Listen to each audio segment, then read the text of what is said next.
Y'all, I don't even know what to tell you. I am so ready for this upcoming Saturday. I can't really stand myself. We talked about this on Twitter over the weekend. This is going to be both the longest and the best week of our lives here on DawgNation Daily as we get ready for an SEC championship against one of Georgia's most bitter rivals, the Auburn Tigers. A lot to talk about on that front here today. There is chaos involving some of Georgia's other big rivals. It is going to be a crazy week, but a fun one. As the Dogs stand on the doorstep of putting themselves in the college football playoff and maybe about to hoist an SEC championship trophy. Let's talk about it right now as DawgNation Daily begins right now.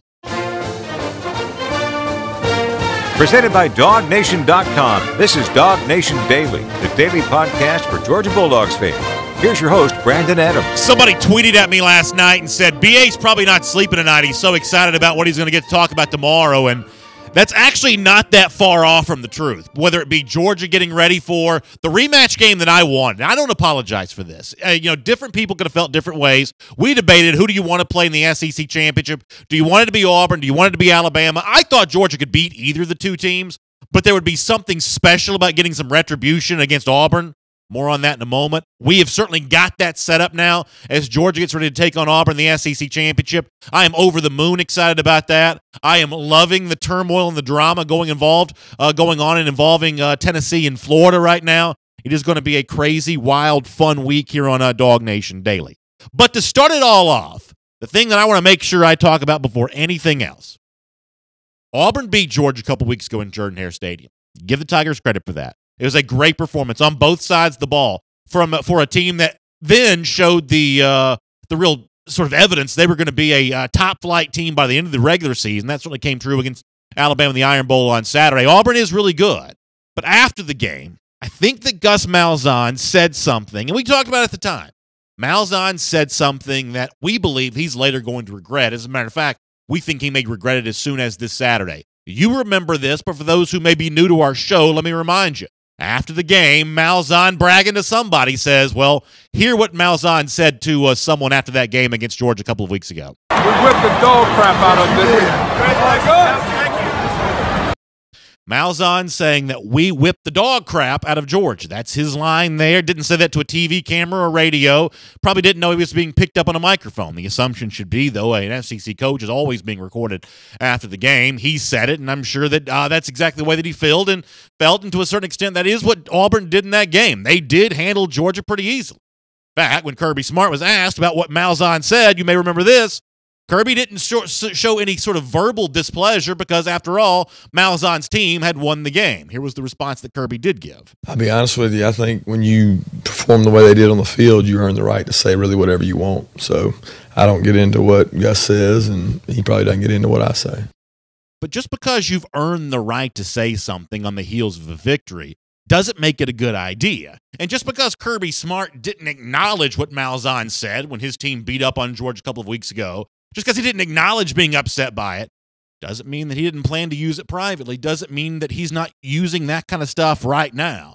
In fact, I think there's a really good chance that from Georgia's perspective, some payback could be on the way to Auburn as soon as this Saturday. How do we know this is true? Well, Kirby Smart, after the Georgia Tech game on Saturday, acknowledged something that we've been talking about here on DawgNation Daily for weeks and weeks, that there was this sort of revenge tour on the mind of the Georgia players, that they were looking to avenge all of their losses from 2016. And on Saturday, Kirby Smart did kind of acknowledge that idea sort of being in the air, even if he didn't pay full credence to it. Here's Kirby again. You guys make a big deal about a revenge tour. We try not to make it about that, but we checked the last box on that list today, and it meant a lot to send these seniors out the right way. I mean, I still have memories of Nick Chubb sitting in my office and telling me why he's coming back. So I wanted it more for him than for anybody, to send him out the right way, and really all of them, but it's just Nick specifically said he couldn't sleep at night thinking about it and gave him an opportunity to go to sleep now. I love that line at the end.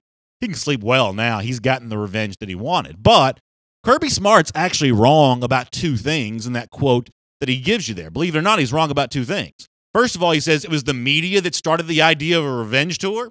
It actually wasn't the media that started this, even though I've certainly fanned the flames of this a good bit here on DawgNation Daily. The person who I think in the public realm introduced the idea of a revenge tour first was actually one of the recipients of the revenge tour. At the time, Florida coach Jim McElwain was the first person I know of that mentioned Georgia being on this kind of mission this year. Here's a reminder of McElwain. I think the big thing there is he's got him playing with a belief. He's really, that's something that you really see him doing. And I know they're on the revenge tour or whatever they had a year ago, and we're one of those pieces. So it should make for a fun game. Yeah, so it's McElwain who kind of started the idea of the revenge tour, and the first time we mentioned that phrase here on DawgNation Daily, it was in reference to what McElwain had said about it. He was mostly kidding, but as it turns out, it probably was true. But here's the second thing that Kirby Smart was wrong about in the clip that you just heard. He said, oh yeah, against Georgia Tech, we checked the final box. Now, he's right in one regard. Georgia did get all the revenge against the teams that had beaten in 2016. But what Smart did not know when he said that was there'd be another opportunity for him to avenge the only other loss that he's had since he's been at Georgia.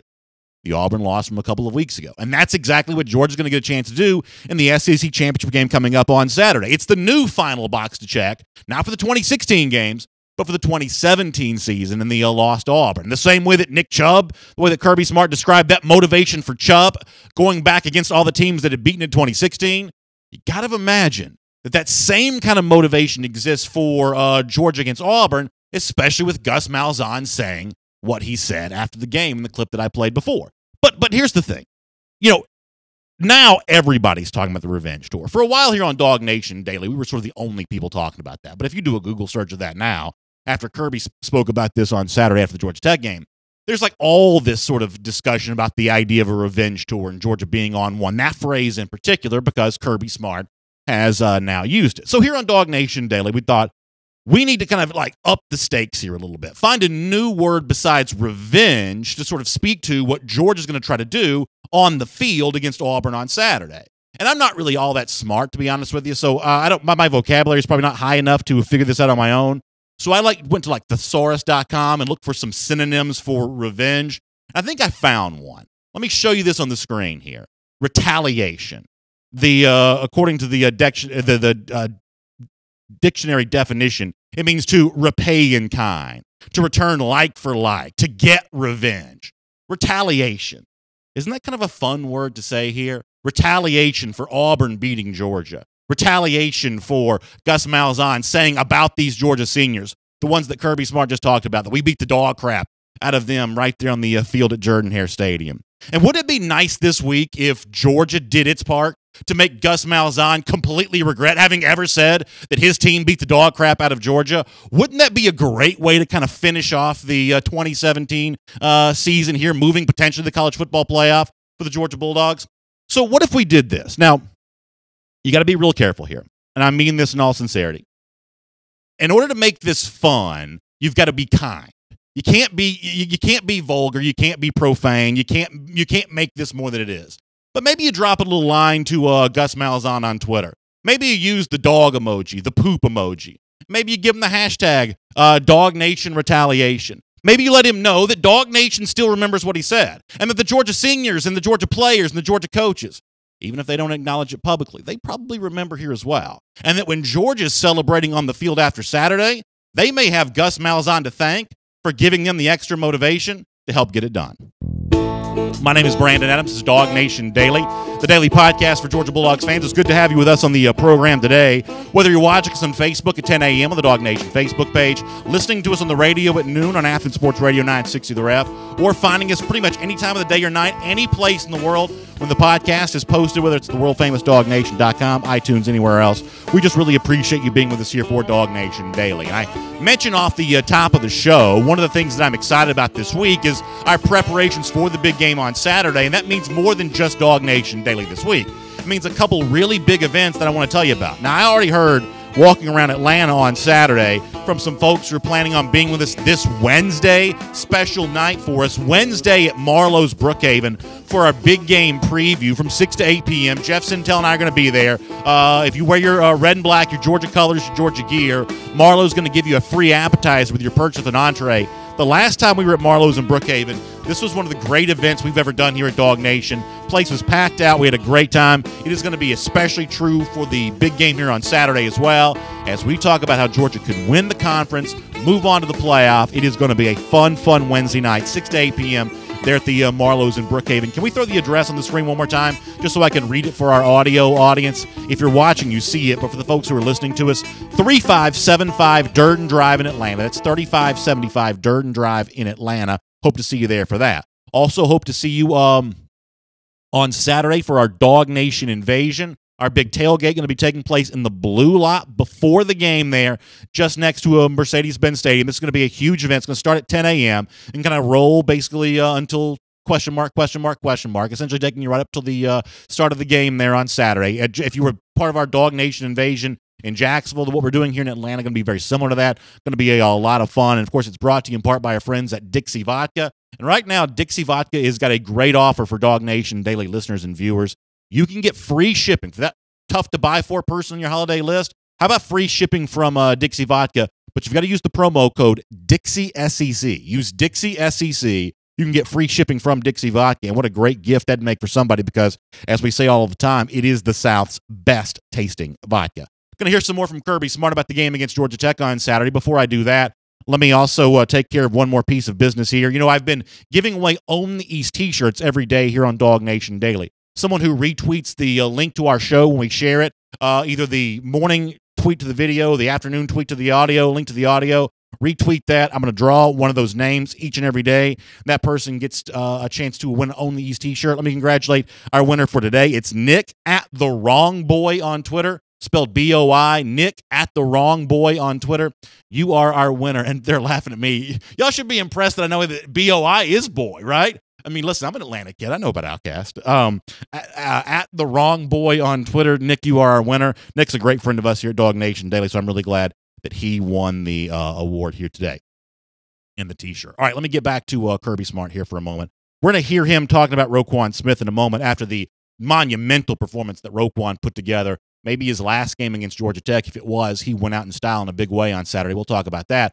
Before that, though, you know, I'm watching the Iron Bowl on Saturday, and there's a little bit of drama there late in this game, not involving Alabama or Auburn, but involving what Kirby Smart apparently said to Gary Danielson, who I don't know if he was supposed to say this or not, but he spilled the beans on Smart being unhappy with the way the Auburn game was apparently officiated. Is this gamesmanship? Is this, you know, Auburn fans may describe it as crying over spilled milk? Whatever. Here is what Danielson said, Kirby Smart said to him. Take a listen. I'm just going to say it. I don't think it was off the record. You can stop me at any time. When we talked to Kirby Smart following the Auburn game, he felt that Auburn got away with a lot of holds in the secondary against his receivers. He sent in 6 plays to the SEC. He was not happy about what he had happen in that game. So apparently he sent 6 plays in the SEC office about what he felt like were holds against his receivers. Now, I'm imagining Kirby Smart's probably a little upset with Gary Danielson for making that public, but nonetheless, I think this for Kirby Smart, whether it's true or not, whether there really were 6 holds that should have been called or not. Some of you on Twitter said to me it should have been more than that. It should have been, you know, a dozen, not just 6. It should have been a lot more than that.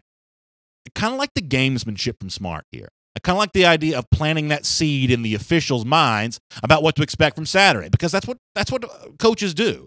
Listen, if you don't think that coaches spend time during the game working the referees, I mean, I think you're kidding yourself. Sometimes it's about yelling at the officials. Sometimes it's about being nice to them and sort of buttering them up. You play both sides of that card here, and I think this is just an example of that level of gamesmanship from Kirby Smart. I don't know that Georgia did get a raw deal from the officials in the Auburn game. Auburn looked pretty good that day. They may have won the game no matter what. But I do like the idea of Kirby Smart kind of getting his say in on this and maybe planting a little bit of a seed for the game coming up this weekend. All right, coming up in just a moment, we're going to bring in Chip Towers. We'll talk to him more about the game coming up against Auburn on Saturday, what to expect from Georgia in that rematch against Auburn, and does the second time around actually help Georgia? Chip Towers will share some words with us on that. Before that, though, as I mentioned, I do want to take a moment here just to commend what I thought was a truly dazzling performance on Saturday from Georgia linebacker Roquan Smith, who may be just about the most perfect linebacker to stop the triple option offense that the sport's ever created. This guy is just a missile towards the football, whether it's the quarterback or the pitchback or whoever's got it. Roquan Smith is barreling towards that guy. 9 tackles on Saturday, 3 of those tackles for loss. He is the recipient of our Aldi game-saving moment play from Saturday from the supermarket that saves you money, Aldi. And speaking of Roquan Smith, Kirby Smart was also impressed with what he saw from his linebacker. Machine. I mean, he is a tackling machine. What he did today, and I can't say because I haven't watched the tape, but what I feel like was what I saw all week in practice. I mean, the guy's sideline to sideline, relentless, athletic, tough, competitive, leads, talks when people need talking to, quiet when it needs to be quiet. I mean, he's has impeccable character and just proud of the way he works and buys into what we believe. Yeah, I mean, listen, I love in the comment section, someone says Auburn wants nothing to do with a well-oiled UGA machine. Derek Lee Wedland saying that. Roquan Smith is an example of that from Georgia on Saturday. And he is our Aldi game-saving moment. His tackle certainly preserved a Georgia victory. When you think about game-saving moments, you think about Aldi, the supermarket that saves you money. And right now, weekly fresh meat specials are every Wednesday at Aldi. When you see the sign, you'll find extra low prices on the very best cuts of meat. But hurry, because with prices this low, the weekly supply is limited. Great to have you with us here on DawgNation Daily. We'll get into the drama involving Tennessee and Florida later on. For now, let's preview the SEC Championship with our good buddy Chip Towers. Good to have you with us on the program today. From Athens and across the SEC or wherever the recruiting trail may lead, here's a DawgNation.com insider. Chip Towers, I'll say hello to you. Hope you got a happy Thanksgiving. It's great to have you back on the program here today. And let me start with what I think may be the most crucial of questions for the SEC Championship game coming up this Saturday. Georgia and Auburn playing each other for a second time here. Is the rematch aspect of this game, does it have any impact whatsoever on the final outcome? I mean, Seth did a good job crunching the numbers. When rematches have occurred in the SEC Championship, they haven't typically favored the team that lost the first time. Is there any way in which the two teams seeing each other again does anything to impact the final score in your mind? Well, yeah, I think there's a couple of things that help Georgia in this regard. Obviously, the venue, playing in Atlanta. I think after all of us know, after watching the way Alabama played over there this past Saturday, that Jordan-Hare is a factor as a place to play. I mean, I would say next to maybe LSU's Tiger Stadium at night, that's about as tough a place as you can play when that team is motivated and there's something on the line, and its fan base obviously as well. That's not going to be the case, inside Mercedes-Benz Stadium. I mean, there could be an argument that maybe it'll work a little bit the other way, though you're not going to have a decidedly home field advantage for either team. But, I mean, you're maybe a 60-40 advantage for Georgia having had all this time to get those tickets. But for me, really, the biggest factor, Brandon, is Kirby Smart. I mean, he's just been in this game so many times. This is standard operating procedure for Kirby Smart. He's used to being here more than he's not being here. He feels weird when his team is not playing in the SEC championship game like it was last year. So, it gets overused, but there's a process for that. And I do think that's an advantage. Even though Gus Malzahn certainly has been a head coach longer, and he's been in this game himself, he hadn't been in it 6 times like Kirby Smart has. And so there's a lot to be said for that. This is, a lot of preparation in a short amount of time. And just because you saw each other before, it still comes down to blocking and tackling in the matchups, and they are what they are. And a lot of those still favor, Auburn. But there's a lot that's going to bring Georgia, I think, back up to even with Auburn for this game in particular, and Kirby Smart is a big one of those. I want to talk to you about Kirby Smart's impact in the game some more in just a moment, but let me go back to something else you were kind of touching on there. Georgia and Auburn playing again. Now, we'll have a whole year to kind of sort of look at the historical significance of that. But, Chip, as you know, I mean, this is a rivalry deep with tradition and history. To think about these two teams now playing twice in the same year, now for an SEC championship with that on the line, boy, it's hard to add a new wrinkle to the Deep South's oldest rivalry, but 2017 is going to do it, isn't it?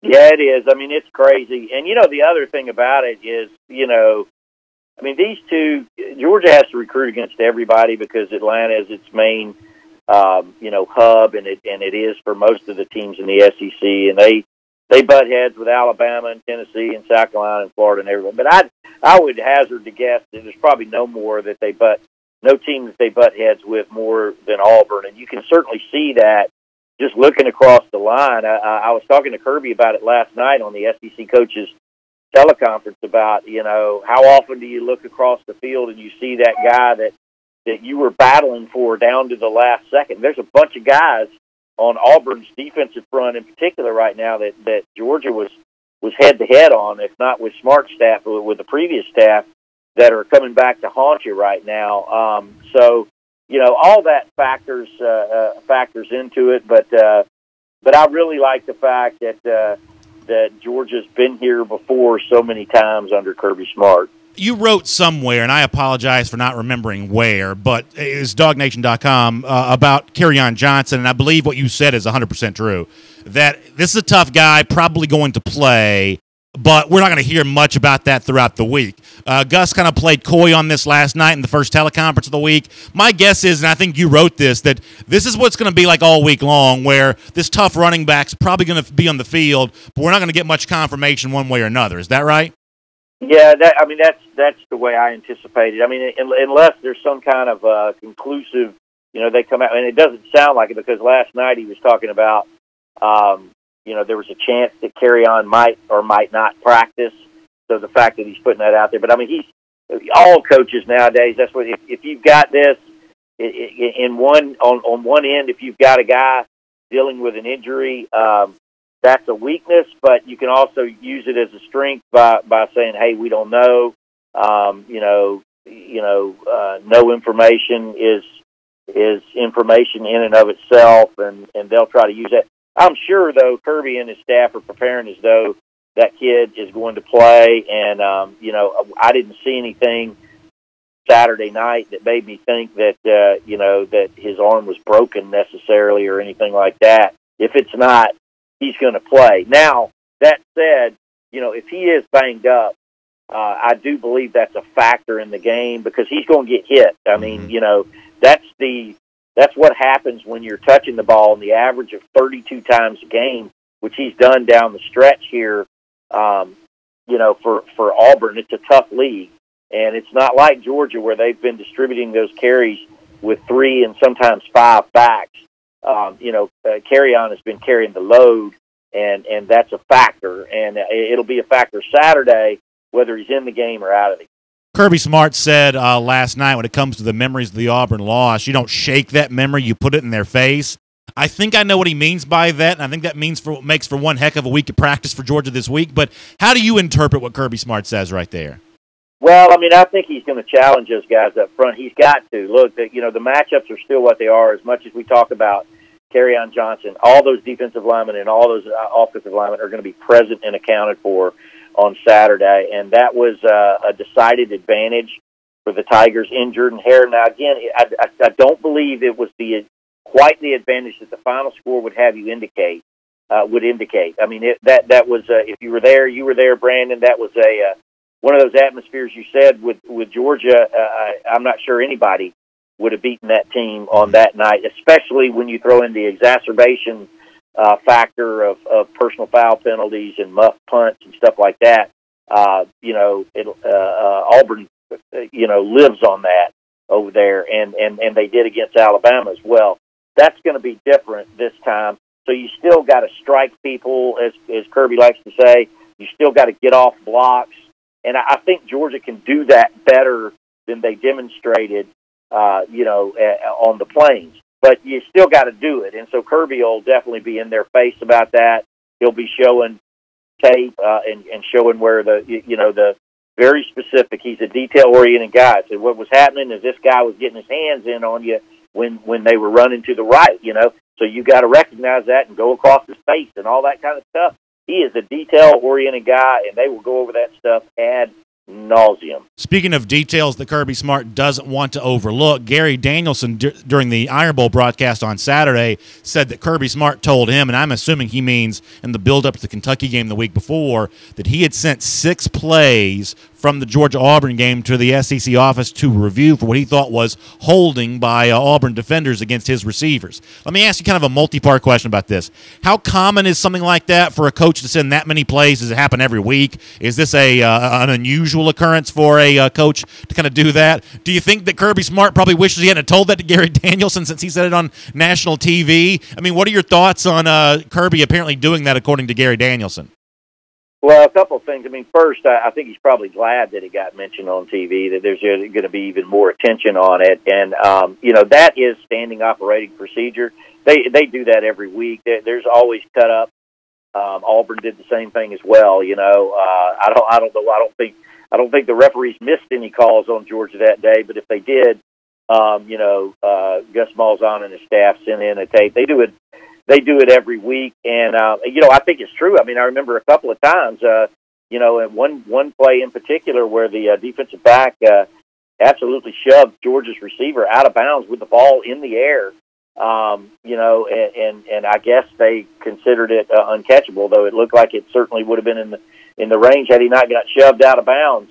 So, look, that's a veteran defensive backfield for Auburn, and those guys know how and what to get away with, when they can. And so all Kirby's doing is drawing attention to that. I think that's good. And here's what you want to know. At the end of the day, Brandon, it's this. It's like, okay, if you're going to let them hold and push and be physical like they were against us, then I need to know that you're going to allow that so I can coach my players up on that during the week. That's, again, the detailed orientation of Kirby Smart, and I think it'll help Georgia ultimately in this game, to have brought attention to that. Yeah. So one of the things that Kirby Smart said after Saturday is that the Tech game doesn't exactly do a lot to prepare you for the SEC championship because you don't make the same defensive calls against Georgia Tech that you do against either Auburn or Alabama. At the time, he didn't know who he was going to be playing. But I mentioned Roquan Smith before you joined us. He has 9 tackles on Saturday. 8 of those are solo tackles. Auburn makes you make a lot of solo tackles because of the way they kind of spread it out different than Tech, but it's still kind of a spread, offense where you have to do a lot of solo tackling. And Kirby Smart did allude to that. The fact that Georgia apparently made tackling such a focus of the week leading up to Tech, does that do anything to help the SEC championship preparations, despite the fact that Georgia Tech is such an outlier compared to Auburn? Absolutely. I think that's a big carryover in this game, Brandon. Georgia did a great job of tackling against Georgia Tech. Now, some of that has to do with who you're tackling.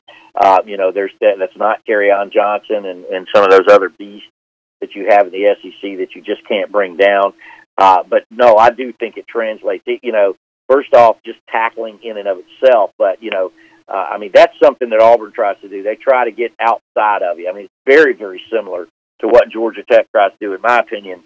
It may not look just right, just the same in terms of the triple option, but they're trying to get outside and get on the perimeter, and they were able to do that with surprisingly good effectiveness, at Auburn. Georgia's got to do a better job of that. I think Georgia has the best linebacker in college football. I think he should win the Buckus Award. I think he should be the SEC Defensive Player of the Year. I'm probably biased because I've seen him play 12 games, and I haven't seen those other guys play 12 games. But, everything he does for that defense and the way he affects the game and just his pure speed is difference-making. And I think that's only going to be enhanced, on the artificial surface you're going to play inside of Mercedes-Benz Stadium, and having seen a lot of what Auburn does, he's going to have a good idea. One of Roquan's big attributes is just his football acumen. Kirby said it's not all speed and athleticism on him. He's learned to recognize things, and you might fool him once, but you're not going to fool him 2 or 3 times. And I think it's going to help Georgia considerably in this game. I want to finish up in a moment with something you also wrote over the weekend, and I don't remember having read this before. I want to ask you about that before we finish up here. Before that, can I squeeze in a quick thought from you about the drama going on at both Florida and Tennessee? Florida hires Dan Mullen. I think that's a good hire. Unfortunately for Georgia fans, I do think Mullen to Florida is a pretty good hire, but this is after everybody in the world thought they were heading down the Chip Kelly road. And then obviously the Tennessee situation is Greg Schiano is about to be announced as the coach. The revolt from Tennessee fans prevents that from happening. You're kind of right in between Gainesville and Knoxville, and you've been around the SEC for decades and decades. What did you make about one of the strangest days this conference has ever produced yesterday? Yeah, it's one of those things. First regarding the Florida thing, I think it's one of those deals that sometimes what do they say? Some of the best prayers you get are those that are unanswered. That's and right. I think the Gators not getting Chip Kelly probably worked out good for them. I never did understand why they haven't gone for Dan Mullen, not just this time, but the previous times that they needed coaches. I mean, I think he's a natural fit down there. I think he knows how to recruit the state of Florida. He knows the high school coaches and his way around down there, and I think he has a system that obviously, if it works in Starkville, Mississippi, to the tune of about 8 wins a year, I think that'll certainly translate to Gainesville, where he's going to get much better athletes. So, I think Georgia fans should be disappointed that they didn't get Chip Kelly. That's one of those guys. I think Chip Kelly will do pretty good at LA, in LA and UCLA. I think he'll do much better there than he would have at Florida. I never thought that was a natural fit.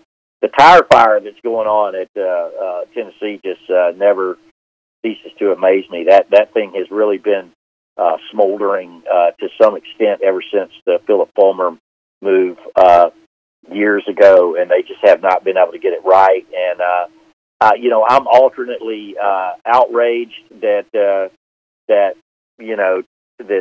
Tennessee fans and people would have that kind of effect on hire, and then also a little bit befuddled that this wasn't vetted out a little bit more before they got to the point that you're calling a news conference and behind the scenes it was supposed to happen yesterday, I guess it was. So that's good for Georgia, I guess. It's just further evidence, I think, that Tennessee's going to stay behind for a while now. I don't know about Florida, but I think Georgia's considerably ahead of the sticks on Tennessee, and I think they're going to be for the foreseeable future. I'm keeping you long, so let me try to squeeze this in really quick, but I'm really curious about this. And this doesn't impact Saturday's game against Auburn, but this was the first time I remember having read this. So you talked to Pat Dye, obviously a Georgia alumnus, but the former very good coach with the Auburn Tigers. And in that conversation, he sort of let it be known that his famous challenge to Georgia back in 2002, that they weren't man enough to beat Alabama, that was kind of something he did to fire Georgia up, maybe helping out his friend Neil Callaway there, and not actually meant to truly be a slight of Georgia. Is that the first time he's ever admitted that the 2002 Georgia's not man enough to beat Alabama, that was kind of an intentional ploy to get Georgia fired up? Because I don't remember having read that before. Well, it's the first time he's admitted it to us. I did a little bit of Google, and sometime years and years ago, he had admitted it. But, I was sitting there writing about it because it was funny. The UGA fan base has been fun to follow on social media and everything through all this. And that's where it first, stuck to me. A guy said, talking about Georgia having to overcome the O-line and D-line matchup situations. And somebody was saying, where's Pat Dye when you need him?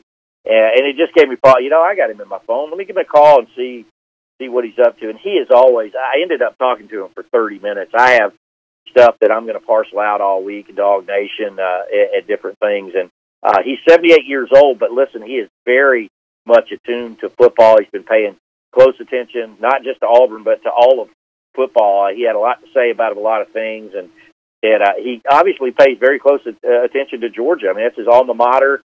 He was inducted into the Circle of Honor in 2013. He really cares about Georgia. Obviously, he's thoroughly Auburn, just like Vince Dooley is thoroughly Georgia. But he watches them close and cares about them, and he has a lot of respect for Kirby Smart. I mean, he wanted Kirby Smart to get hired over there at Auburn several years ago when they ended up hiring Gus Malzahn. So it's a very interesting dynamic, and he's worried about this game. He thinks he thinks the Kerryon Johnson deal is a big deal. He thinks the venue is a big deal, and he would like to have seen Auburn play somebody else on that side for the SEC championship. But make no bones about it, he wants Auburn to win, and is certainly rooting for that team in this game. But he is an interesting cat, and he's in no uncertain terms. He said, I was trying to help my guys out. Beating Alabama, is important to me, whoever's doing it. Yeah, that's a great story, Chip. I was glad you wrote that at DawgNation.com. And honestly, this is a great week to read everything that you've been going to be writing. It's a huge week for the Dogs. You've been on the beat for a long time. This is one of the biggest weeks since you've been associated with Georgia football. We'll look forward to reading everything you put out there and talking to you again soon here on DawgNation Daily as well. All right. We'll see you soon, Brent.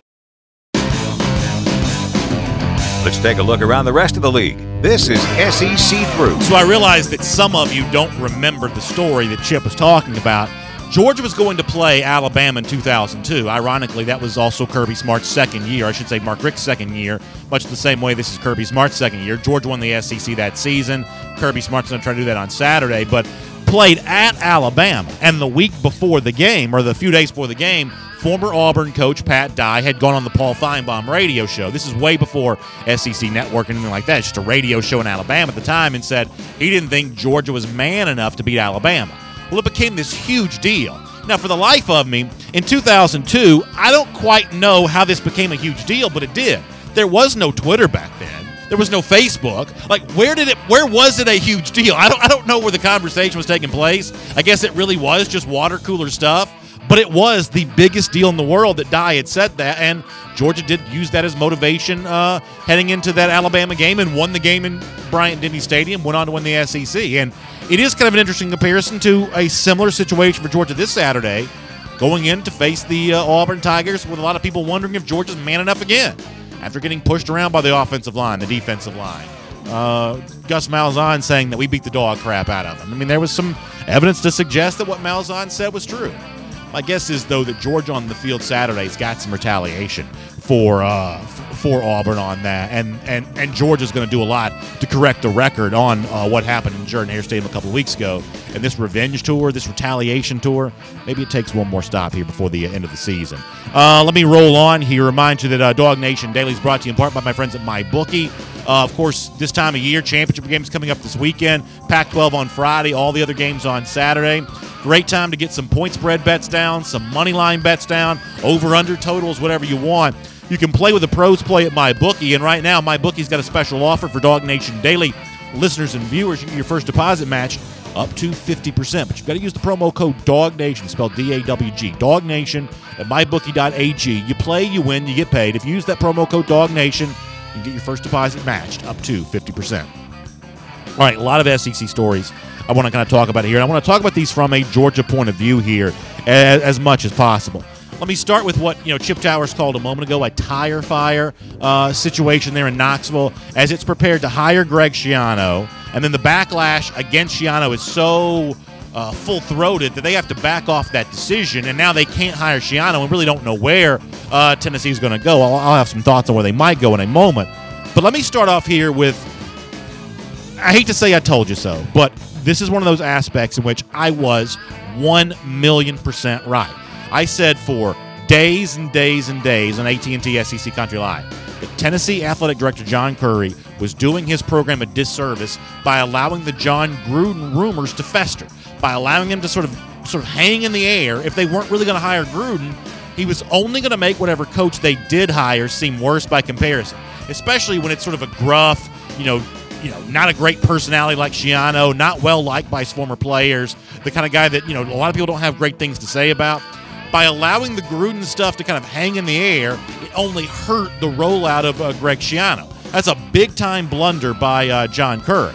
And a lot of the old guard media, sort of the blue check brigade, famous writers, they're going to say, well, what is Tennessee doing listening to its fan base? Even Kirk Herbstreit was on social media saying, Tennessee looks dumb for allowing the fans to kind of have their say here.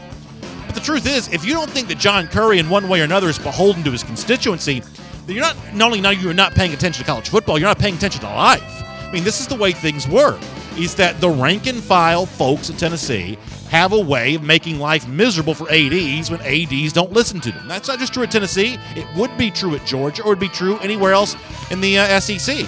You are not going to be able to expect the Tennessee fans, the folks who give the smaller donations, you are not going to be able to expect them to just shut up and take it when Tennessee makes a hire that looks this disastrous. And some people will say that the allegations against Schiano for what he may have known about the Penn State situation were overblown. That doesn't matter. Arguments are made to be won. And when the Tennessee fans and the boosters and the media that were on their side, when they had that as a card to play that Schiano may have known about Jerry Sandusky's misdeeds at Penn State, it only made the argument that much easier to win. Frankly, John Curry feels, I don't mean to bring politics into this, but a lot of those sort of Washington politicians who don't pay attention to what regular folks are thinking and it goes on to hurt them, John Curry is an example of that from Tennessee, and Georgia fans do rejoice at the mess that has been made in Knoxville. Let me see if I can fly through a few of these other stories here real quick. So Florida hires Dan Mullen. Some people would have you believe that Mullen was the third choice for Florida. I said for days and days, I didn't think they were ever hiring Chip Kelly. I've always thought that was a ruse. So I don't know if Mullen really was the third choice. Did Florida want Scott Frost over Mullen? That's a debate to be had. Maybe we'll find out at some point in time, although it's difficult to believe anybody after the fact on that. But some of you asked me on Twitter yesterday, what do you think about this hire? Is this a good hire for Florida? Now, I don't have to tell y'all where I come from on a discussion like this. I don't even pretend to be objective. I'm the one that says that Georgia fans ought to be Gator haters first and foremost. But that is the hallmark of a good Georgia fan, being a Gator hater. So as a Gator hater, someone who wants to see Florida do poorly, someone who wants to see Florida lose, I have to tell you that I think that the Mullen hire is bad news for Georgia. I think Mullen is a better hire than almost any other candidate Florida was going to be able to make. I think he's a competent coach. I think he's developed quarterbacks. I think he got more recruits to Mississippi State than you probably realize. Mississippi State's never going to sign 10 or 11 4- and 5-star players, but they're going to get a 5-star Jeffrey Simmons because Mullen's going to work that system. They're going to get a very high 4-star like Leo Lewis because Mullen's going to work that system. And having better resources at Florida, I think he's going to bring in more players. I think he is a dramatic upgrade over Jim McElwain. And I think that this rivalry, a minor blow may have been struck by Florida bringing in Mullen. Now, we'll see how he does. He's only got a brief window of time to get ready for the early signing period, which begins December 20th. If he can't get his act together quickly, then Florida may suffer under his first class, much the same way it did under McElwain in 2015. At that point in time, we know his wife's on record saying she didn't like the pressure of living at Florida before. I'm sure Mullen feels the same way because if your wife's not happy, you're not happy. So maybe a bad recruiting class here in 2018 could open the door for increased pressure on him on the field in 2018. But my guess is that Mullen's going to get more players than Chip Kelly would have gotten. He's going to hold on to these players for 2018, 2019 better than Jim McElwain was going to. And when Georgia plays Florida in upcoming years, it's going to have a more formidable foe on the other sideline than would have had if Jim McElwain had stayed there. We said a year ago that we thought the Georgia-Florida rivalry was changing because of McElwain's mismanagement of the program. You can go back and listen to the tapes. We said that on this show. My guess is in areas in which McElwain was deficient, Mullen will be better, and Georgia-Florida could be a very good rivalry for many years to come.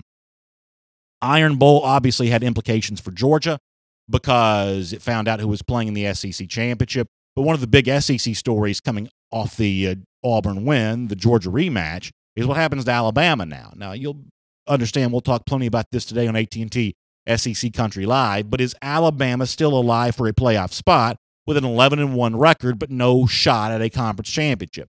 I think the answer to that question is yes, but I believe it's more complicated than people realize. People want to do the side-by-side comparison between Alabama and Ohio State. Alabama has fewer losses. Ohio State did not look good in either of its losses. But I've always believed that there's a mitigating factor here of the committee doesn't want too many teams from one part of the country. Let's say that Clemson wins the ACC. That's a Deep South team. Georgia or Auburn would be Deep South teams from the SEC. Alabama then, if it were to get a nod over a Big Ten champion 2-loss Ohio State, that becomes 3 teams from the Deep South in the college football playoff. Folks, that may be good football because all 3 of those teams are pretty good, whoever they would be. That is not good for TV ratings, and the committee is not going to shoot itself in the foot with its own TV ratings. I'm just telling you, that's a fact. It's why Ohio State got chosen over Baylor and TCU in 2014, and why the sort of geographic parity will win the day when it comes to the debates here in 2017 as well. From that standpoint, I think that Alabama's biggest rival here may not be 2-loss Ohio State, but could be 2-loss USC. And listen, for a while, we have ignored the Pac-12 as a team that gets in the college football playoff. But all of a sudden, Stanford, who beats Notre Dame on Saturday, looks like a pretty good opponent for SC on Friday night. If USC wins the Pac-12 against a pretty good Stanford team, all of a sudden USC is going to have, in some people's mind, a better resume than the one-loss Alabama. That's actually a bit of a problem. All right, so a lot more to come on AT&T SEC Country Live today. We'll talk about the rumors of Jimbo Fisher to Texas A&M. Is that real? Someone is gone. Is Fisher sliding in? The debate about how Arkansas handled Brett Bielema, that's certainly an intense one. Did they do wrong by Bielema? That's a dramatic thing for SEC fans to be paying attention to. And Ole Miss saying, you know what, we're not screwing around with any of this drama. We're just going to promote Matt Luke. He may not be a home run, but at least we're on base, and that's exactly what they decided to do. One of the wildest days the SEC seen for a while. Georgia fans feel good they're not a part of it, but they're looking forward to another kind of drama this upcoming Saturday, potentially winning the SEC championship. All right, so we're going to be all over the SEC championship this week here on DawgNation Daily, and when Georgia's rivals kind of stumble and bumble in their coaching searches, we'll talk about that obviously a little bit too. And listen, I hope I'm wrong about Dan Mullen. I hope this is not a good hire. I think Florida probably made a good hire in this regard. Now, I'm still going to take what Georgia's doing under Kirby Smart over what I believe that Mullen's going to be able to do at Florida. I think the edge here as a program belongs to Smart. But Florida upgraded itself, upgraded its program by bringing in Dan Mullen. I don't think there's any denying that. That's why we do the Gatorade Countdown, because this game's going to matter for a long time to come. 334 days from right now. Georgia maybe is the defending SEC champions, goes back to Jacksonville, looking to get Dan Mullen's career in this rivalry off to a bad start. That's a fun thing to think about. Retweet the link to the show when I send it out at DawgNation Daily. We'll draw a name for an Only East t-shirt winner tomorrow. Y'all have a good day, and we'll see you tomorrow on DawgNation Daily. For those of you with us right now, you can kind of comment on anything from today's show, whether it be the stuff involving Georgia or the crazy stuff going on with the coaching stuff yesterday. Obviously, AT&T SEC Country Live is going to be wild today. Lance Guest says, I think Mullen was Florida's best possible hire. He'll have them back as soon as next year. Back as in not embarrassing, but not as in good. Yeah, Lance, that's actually pretty well said. I think the one thing that we know about Florida going forward here is it's not going to be an embarrassment. Now, with McElwain, I think they were trending towards embarrassment. There were just some structural issues that we noticed a year ago and that came to light during this season. There were some structural issues that McElwain was going to have a hard time fixing. He was going to have a hard time repairing. Mullen's not going to be an embarrassment. So at the very least, you've raised the basement, the floor for what Florida's going to be as a program. But in terms of how much he's able to achieve and succeed, well, between now and December 20th or 22nd, when the deadline comes and goes, a lot's going to be said between now and then to determine that. Can he hold on to Matt Corral? That actually may be a little easier than you might think. Corral, although he visited Alabama the other day, Corral's probably not a take for Alabama, unless something changes dramatically with Emory Jones, the Heard County quarterback who's committed to Ohio State, who's likely about to flip to Alabama. Unless Alabama just doesn't get Emory Jones for some strange reason, Corral's probably not a take for Alabama. So it may be a little easier to hold on to Corral. And if you watch the Corral film, we certainly showed you plenty of it, leading up to his time of potentially being involved in Georgia. He's actually more mobile than some people realize. The same kind of offense that Dak Prescott, that Nick Fitzgerald has used at Mississippi State, Corral could potentially run at Florida. Now, he's not as physical of a runner as Fitzgerald is. Fitzgerald's almost like a single wing back, sort of barrels forward from time to time. He's not that kind of physical runner the way that Nick Fitzgerald is. But in terms of a quarterback that keeps plays alive, Corral's actually a pretty good quarterback for Mullen, probably. Once again, I'm not glad to be able to say that, but I do believe that's probably true. Jeffrey Payne been giving y'all some grief in the comment section today. Jeffrey's one of our regulars on AT&T SEC Country Live. And listen, I told Jeffrey, you got to forgive some of these Auburn people. They're just a little nervous right now. Maybe a little worried about being able to duplicate 2 weeks in a row the kind of effort that it showed against Alabama this past Saturday, and frankly, duplicate 2 games in a row the kind of effort it showed against Auburn. I like what one of my friends said on Twitter over the weekend. It sort of looked like Auburn hung a mission accomplished banner after that Iron Bowl on Saturday. And so, listen, I mean, some of these Auburn people are going to be a little nervous about that. You gotta forgive them. You got to forgive them. Scott Harris says, to be careful, there are a lot of Auburn trolls out here. Yeah, trolls have never really gotten to me too much. That's never really been a problem for me. And also, DawgNation Daily's been on this block here for a while. We've been sitting on this corner here for a little while. Some of the other fan bases are kind of aware of what we're doing here. We welcome them with open arms. We bring them in here. Scott Chrysler says, who does Tennessee hire? So I was supposed to talk about this in the show, and I didn't. I apologize for that, for the people who watch the broadcast. I guess I should apologize to them because y'all get to hear it now. But, I mean, I think that Tennessee's now has got to go very, very safe, right? I mean, what you do moving forward has got to be endorsed by Philip Fulmer and Peyton Manning. And it can't just be, these guys sort of doing the company line of whatever Tennessee does is okay by them. It's got to truly be something that Manning and Fulmer can get behind.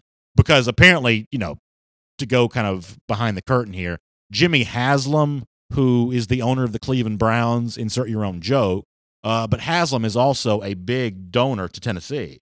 And apparently Haslam was one of the guys. Now, this is not my original reporting. This is just, you can read this on the internet yourself. It's all over the place. But apparently Haslam was major instrumental in the Chiano hire.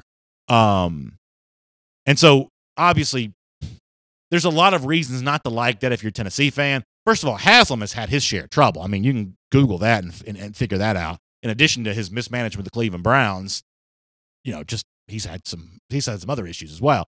So that's potentially problematic there. But now you've got to go back to the sort of the popular person. Fulmer's popular, Manning's popular. You may have to pick the coach they want. And we all know, if you follow that situation, who the coach they want is. It's David Cutcliffe. Cutcliffe was Peyton's offensive coordinator. He was Eli's head coach. Archie likes him. Philip Fulmer likes him. I mean, we said this at one point in time that, if Fulmer and Manning really were involved in the coaching search, they are definitely pointing the arrow towards David Cutcliffe. That's the guy they'd want to hire. Maybe Tennessee should have hired him years ago and passed on him for whatever reason. He is now north of 60.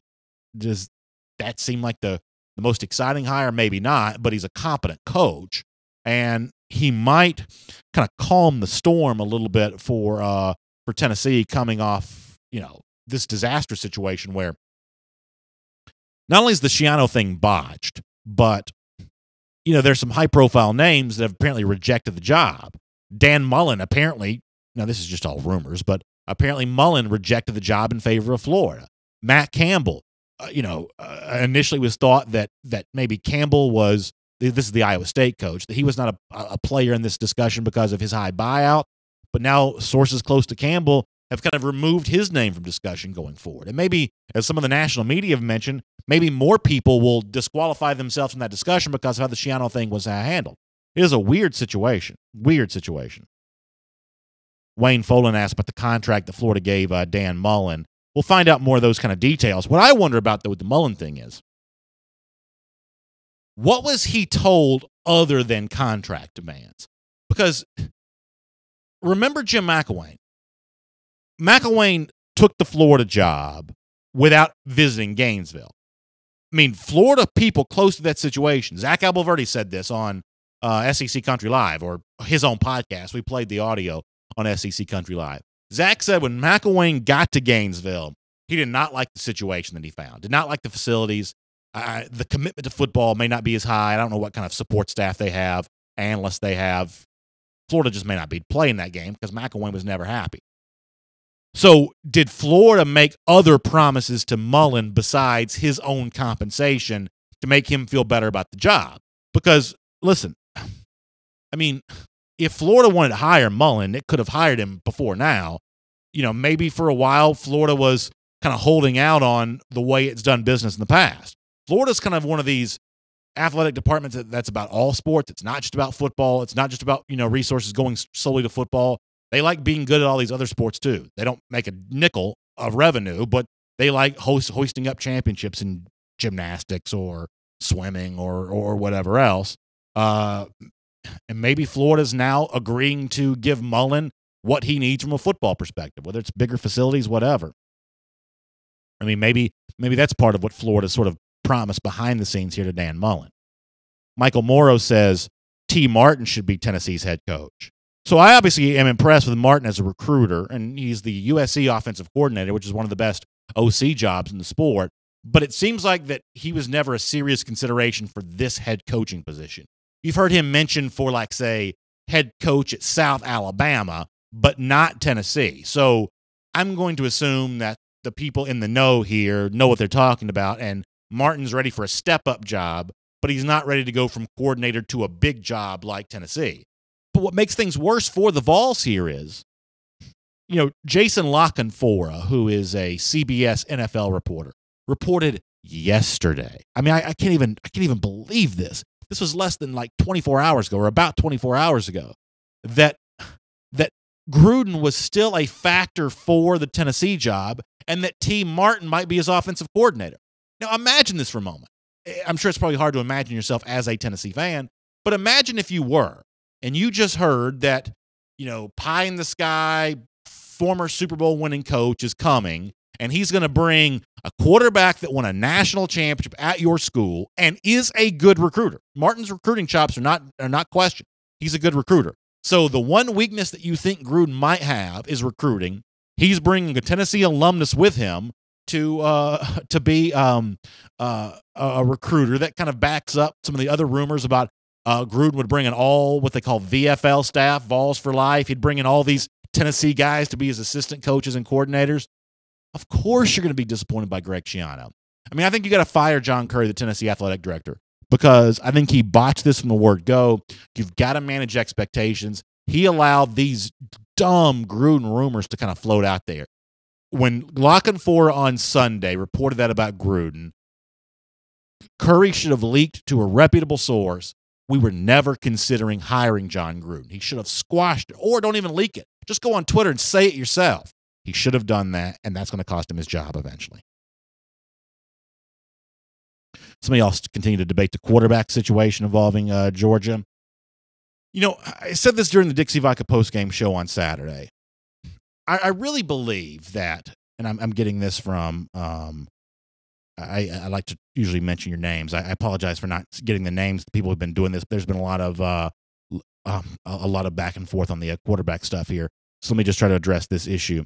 A lot of criticism in the Dixie Vodka postgame show on Saturday because Jacob Eason entered the game and didn't get a chance to pass. I feel like Georgia is in a really good spot with its quarterback position. I think that Jake Fromm gives Georgia about as good a chance to win the SEC as any quarterback in the SEC could. I mean, if we were going to play a pickup game right now, sandlot football, you're going to draft teams, I'm going to draft teams, and we had all the players in the SEC. The two quarterbacks that I would draft are the ones that are playing this game on Saturday. When it came time for me to pick a quarterback, I'd either pick Jarrett Stidham or Jake Fromm. I would. I mean, y'all know I like Stidham. I think he proved on Saturday he's a better quarterback in a big game than Jalen Hurts is. If we're playing sandlot football, I'd draft Stidham. I'd also draft Jake Fromm. Now, which one would I take over the other? That's probably not for me to say. I'm just saying the two quarterbacks I'd take are the two quarterbacks that are playing in this championship game. So not only would I take Fromm over Eason right now, with all due respect to Eason, I'd take Fromm over Nick Fitzgerald. I'd take him over the kid that came in for Shea Patterson. I'd take him over Jake Bentley, who did not look good against Clemson on Saturday. I'd take him over anybody. And maybe that's because the SEC is not a dazzling quarterback conference that a true freshman is that guy. But for me, it is. I feel very good about Jake Fromm. And conversely, I feel like Georgia's backup quarterback situation is just about as good as anybody's could be in the SEC. If Fromm takes a big hit on Saturday, if he gets hurt, don't you love the idea of turning to a five-star quarterback like Jacob Eason? And some people are going to say, well, he didn't get to pass against Tech. He's rusty. I mean, all backup quarterbacks to a certain degree are rusty. Most backup quarterbacks don't play as much as Georgia's backup quarterback has been in a position to, because most teams don't win all their games by, more than 3 touchdowns. Georgia's handled its backup quarterback situation much the same almost anybody else would. I don't think there's a controversy here. I don't think that Jim Chaney and Kirby Smart are making a mistake here. I think they're in a great spot with how they're handling their quarterback situation. Fromm's the guy, gives Georgia a great chance to win on Saturday. Were he to get hurt, you couldn't ask for much better than Jacob Eason. I think it's all good for Georgia when it comes to the quarterback position. Let me scroll up here and get some more comments. John Hamilton says Gruden was never coming to Tennessee. That's probably true. And Curry should have squashed that rumor. Santiago Diarn said he saw Evander Holyfield the game on Saturday. That's a cool thing to see. You love that high-profile support from Georgia. And by the way, Evander's still in great shape. James Hazelwood said, could Justin Fields run the Wildcat for Georgia on Saturday? That would be kind of a nice thing. They talk about the NCAA rule maybe being changed so that red shirts can play during a bowl game. Maybe Georgia could petition for incoming freshmen. If they'll sign their letter of intent, they can be eligible for the SEC championship. That's a pretty good idea. That's a pretty good idea. James Crump saying that Jacob Eason is still going to have a chance to compete. Absolutely is, James. That's well said. Gary and Christian Golisano says, how about a Mercedes-Benz invasion? Yeah, we're heading there on Saturday. It's going to be a lot of fun. It's going to be a lot of fun. Robert Dibble says, sitting here at 11-1, there is no quarterback controversy. Eason didn't throw because Georgia has class and the game was in hand. Yeah, Robert, I think you're right about that. I really do. Kevin Blackman says a lot of this game is going to come down the offensive line. I think that's very true.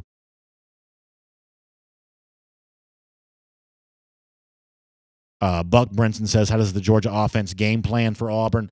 Buck, I think one of the things that's going to have to be the case is, Georgia, and listen, I'm no X's and O's expert, but like those RPOs, the kind of thing that Georgia had used a lot against South Carolina, the run-pass option, stuff where Fromm was changing the play at the line and dumping the quick pass over because the run was taken away. That didn't really happen in the game against Auburn, but Georgia's going to find a way to get those quick hitter passes back in Fromm's repertoire. He's so good at doing that. Fromm is such a quick decision maker, and he makes good quick decisions. For those of you that you ever read like the Malcolm Gladwell book Blink, Fromm makes those sort of blink decisions that survey the field. First instinct is usually a pretty good one. He's just good at that. They got to find a way to make that part of the offense because it was not the first time around, and I don't quite know why. Ken Blankenship calls Fromm a true leader. I believe that's true. David Hogue says that Kirby's building tremendous depth at an unbelievable pace. Yeah, you better believe that part of the discussion, and I know this, I don't know this as a fact, but I know it to be true, if you get my drift. Florida hiring Dan Mullen, how much do you think Georgia came up in that conversation? Those meetings, those interviews, those phone calls. How much do you think angst about what Georgia's building entered into Florida's discussion with the next coach it hired? I believe probably a lot. Same thing at Tennessee. The issue that whatever coach takes the Tennessee job is going to face is, how do you step in and deal with not a football genius? Kirby knows as much football as any coach, maybe not more than every coach. That's not what makes Kirby a great program leader. It's the relentless attitude towards acquiring talent. That's what intimidates folks about Georgia. I think it's true at Florida. I think it should be true at Tennessee, probably is. I believe in both of those conversations, those coaching hire interviews.